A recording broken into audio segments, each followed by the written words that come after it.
কট খাইছে রে, কট খাইছে জামাতের নেত্রী, দুই সন্তানের মা। হ্যাঁ, তিনি জুলাই যোদ্ধা, কট খাইয়ে গেছে। তিনি বলতেছে আমার ভিডিও রেকর্ড করেন, তবে আপনারা ফেসবুকে ছাইরেন না ভাই।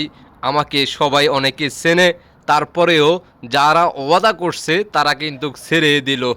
দেশবাসীকে দ্রুত দেখার সুযোগ করে দিবেন সমন্বয়ক উরফে আমাদের আফা জুলাই যোদ্ধা। দেখতে থাকুন। ইমানদারি ছাড়তো না। যা চাইবেন আমি তা দিব, বুঝছেন? ঠিক আছে, আমি দুইটা বাবুর লেগে কাজ করবো। যা চাইবেন আমি তা দিব ভাই। আমি এই দুইটা বাবুর লেগে কাজ করবো ভাই। আমরা তিনজনের জানেন আর কেউ থেকে বলেন না ভাই। আমার ছবি ফেসবুকে ছাড়া দিব ভাই। যা করবেন তাই আমি জানি পুলিশের কাছে দিলে পুলিশে ছাড়া দিব, লাগলে মামলা দিব। আমি আপনাকে তিনজনের কাছে বলছি ভাই, আমি এসব করি, বুঝছেন? আমি দুটা বাবুর জন্য ভাই। আপনারা কথা কথা বলছেন ভাই। ভিডিও হ্যাঁ, আপনি সত্য কথা বলেন। আচ্ছা, ভাই। ইমানদারি আপনার সামনে ডেট করি আপনি বলেন, সত্য কথা বলেন। ডিলিট করে ফেসবুকে হ্যাঁ, ছাড়া। আমি বলি শোনেন শোনেন, সত্য জয় আছে।